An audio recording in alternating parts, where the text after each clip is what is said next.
Hey everybody, welcome back. This is lesson 6 of the Life After Narcissism course, and today I'm going to be talking about trust and how this relates to new relationships and kind of moving forward in your life after you come out of a relationship with a narcissist. This can be very you can feel very anxious or just like you're not ever going to trust people when you come out of such a situation because it was so dramatic, it was so traumatic.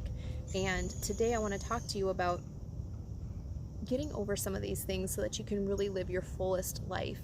Again, I'm not trying to leave you into like a place of numbness. I'm not trying to leave you into a place of like escape or just like forgetfulness. I want you to accept what has happened. I want you to come to peace with it, come to terms with it, and then really get the fullness from that situation. You went through something horrible. There's blessings for you to have in there, and I want you to get the fullness of that so that you can live the full life that you were created to. I don't want you to have half of the blessings. I want you to have the full thing. So trust is part of that. We got to be paying attention to our words. When we say things like, I'm never going to trust somebody again, or people always lie to me, never and always, those are making like inner vows. And so that's a curse that we're actually speaking over ourselves. We're coming against the perfect will of God for us when we speak out these things. So we've got to be paying attention to our words. One thing that we need to do is recognize that we trust people whether we think we do or not. When I drive down the road, I trust that person on the left of me to not come into my lane. When I get something from the bakery, I trust that the people who baked that bread didn't put poison in it. I trust people all the time, whether you think you do or not. Your interaction with other people, there is an element of trust that has to be there. Again, I have a whole mentorship program that's just about trust, and it's about establishing boundaries, healthy boundaries, learning how to enforce them, and that kind of thing, walking you through the process. But in this lesson, I just want to really quickly cover why trust is so vital. When you know how to do trust, when you know how to build it in a healthy way, you're not going to have the same experiences that you had with a narcissist before, right? Because a lot of us probably didn't have the healthiest boundaries. We probably didn't have a firmly rooted identity. We probably just didn't have these things in place.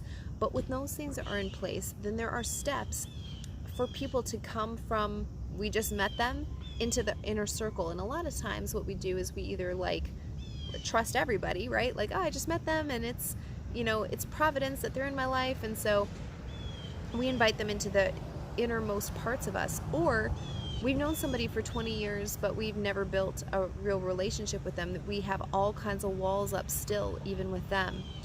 And I always say, like, walls keep everybody out. Boundaries tell people where the door is. So my goal is not to keep everybody out. My goal is to get them to come and have real relationships with me, but in a super healthy way, in one that's trustworthy, in a way that works through mutual respect of both people involved. And doing this is done by setting up boundaries. Again, remembering the season of life that you're in, remembering your destiny, keeping that in mind as you shape your boundaries. That's really important. There are certain decisions that we're going to already have to come to terms with when we get into relationship with people. So first of all, there is no such thing as a relationship that isn't going to hurt you. You're going to get hurt again in a relationship. It doesn't mean that you shouldn't still make that relationship. It doesn't mean that you shouldn't try to just avoid doing that in the first place. It means that you should be prepared for that, and you should make the predetermined choice to forgive people. People are going to hurt you, and you're going to hurt people whether you mean to or not. Sometimes we judge other people by what they do, their actions, but we judge our own selves by our intentions, and we got a double standard. So we've got to be aware of what our intentions were, but then what our actions were. If people come to us and they tell us that we've hurt them, we have to be willing to accept that it was our actions that hurt them, not our intentions, and vice versa. When somebody has hurt you, you don't just write them off and say, like, I gotta get out of here. There's ways to repair and communicate your hurt in a healthy way, in a constructive manner that can actually make that relationship stronger than it was prior to that hurt occurring. So that's the kind of thing that I'm talking about, where there's always something good that can come out of these hard times or these offenses that come our way.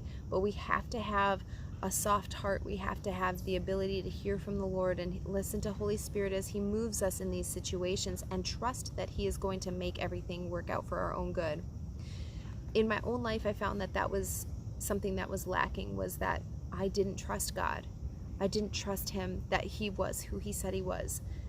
I know that He says He makes everything work out for the good of those who love Him. I know that, God is good. I know that God is love. I know that God has plans and a purpose for me and for my life. I know all of those things, but I didn't really trust that those were true for my own self. And it wasn't until I trusted God completely that I was able to trust people also. I need to trust God so completely that no matter what people do to me, God is going to make it work out. I need to trust Him to that depth. And so I really encourage you to also take a look and search your own heart. Like, where are you in your relationship with God? Do you trust Him completely? Do you know that no matter what happens, He's going to make it work out for your good? And really take a look at that, because that's going to shape a lot of the way that you interact with people. The other thing was that I needed to learn how to trust myself. I felt like I cannot make a decision. I'm a bad decision maker. I can't seem to figure out how to choose the right people, and so I really had to work on that myself. That was done for me. The more that I worked with God and building my trust in Him and allowing Him to show me and allowing Him the space to demonstrate to me that He sees me, that He has these plans for me, and I allowed that trust to build with God, I was able to have the confidence in myself, because I listened to what He said about me. He said, Angel, you can do this. I've made you able to do all things. You can get over this. You can trust people again. And so when I listened to those words and I started to come into agreement with them really in my spirit, and I was able to apply them to my life, that's how I gained the trust that I needed to have in myself, in my God, and now I can go forth and give that away to people. And so the other thing that I want to bring up really quickly is that not everybody is a narcissist. So sometimes we get out of relationship with a narcissist and we start seeing traits of narcissists in everybody. By the way, we all have narcissistic traits, whether you want to admit it or not. We do have an element of self-centeredness that wants to play to our ego. And so just because you have traits of a narcissist doesn't make you a narcissist. And being aware that you have these traits and doing stuff to fix that, so that they aren't the primary thing about you, is what differentiates you between you and a narcissist. So when you start to see these things like, nope, the narcissist said that to me, or the narcissist used to do that, or things like that, that doesn't necessarily mean that everybody's a narcissist. And there are ways to call that out in a respectful manner, in a way that will allow true change to happen. But you have got to be paying attention to what Holy Spirit says first. So one of the things that I always prayed for was discernment. I didn't want to speak death out over somebody. What if somebody was having a really bad day and I told them that they were behaving like a narcissist and all of this, and now that in that moment of weakness for them, they have accepted it, and they are now in this inner turmoil because of my words. So I never wanted to cause that for somebody else. And so I really asked the Lord for discernment, and give me a greater measure of discernment so that I can tell when I'm dealing with this spirit. I'm not going to be arguing with a demon, okay? I'm not going to be going back and forth and arguing with somebody. And that's a true sign of a narcissist, is that they want to defend what they're doing. They're not open to hearing correction ever. And not only are they not open to it, it sends them into this downward spiral, makes them worse. It brings out the very, very worst parts of them. And so I prayed for discernment, and that I would be able to discern when I'm dealing with somebody who's having a bad day, when I'm dealing with somebody who's struggling with a certain trait of a narcissist, and when I would be able to tell when I'm speaking with a narcissist. And by the way, if you ever go out to try to tell people about narcissism, try to expose the spirit, try to help people rebuild from it, you're going to attract narcissists. I've got a bunch of narcissists that I know that they're narcissists. I know that they're partnering with that spirit. And so if I don't have discernment, I'm not going to be able to differentiate between which one I'm dealing with. And I think being aware of the fact that not everybody is a narcissist is the first step. So, and for me, it was like, not all men are narcissists, right? Because it's like, you know what? Like, why am I dealing with them? And so for me, it was really having this, recognizing lies that I was coming into agreement with, bad thought patterns that I had in my own brain that I needed to get rid of, that I needed to replace with something healthy. You know, it's not enough to just like stop doing the bad thing. You have to replace it with the good thing.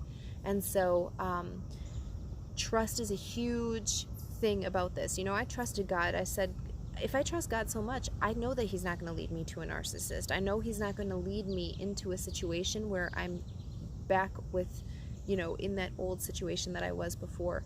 And so developing trust is absolutely critical for moving forward, because you're going to have to trust people, and you're going to have to interact with men whether you want to or not, or women if you want to or not, or, you know, people in authority whether you want to or not. Whatever your situation was with the narcissist, you're going to have to interact with them. And so when you can distinguish between somebody who's just triggering memories of you and the narcissist versus somebody who actually is one, that's going to be key, and you're going to be able to establish trust more easy, and in a methodical manner. You know, people should not just be given automatic access to you, nor should they be kept away with no ability, with no system in place to get access to you. So kind of look at your own inner life. How do you allow people into your life? What is the system there? You know, do people just show up and they're in? Or are you like, no, you're never coming in? Take a look at how you do that. The exercises and the reflections at the end of this chapter are really going to help you kind of process that and kind of take a look at your own self and like your own life right now, okay, and how you can do that better in the future. So this is going to conclude this lesson, and I'll see you in the next video, which is lesson 7, and I will be talking about the process of learning discernment in the next lesson. So I'll see you then.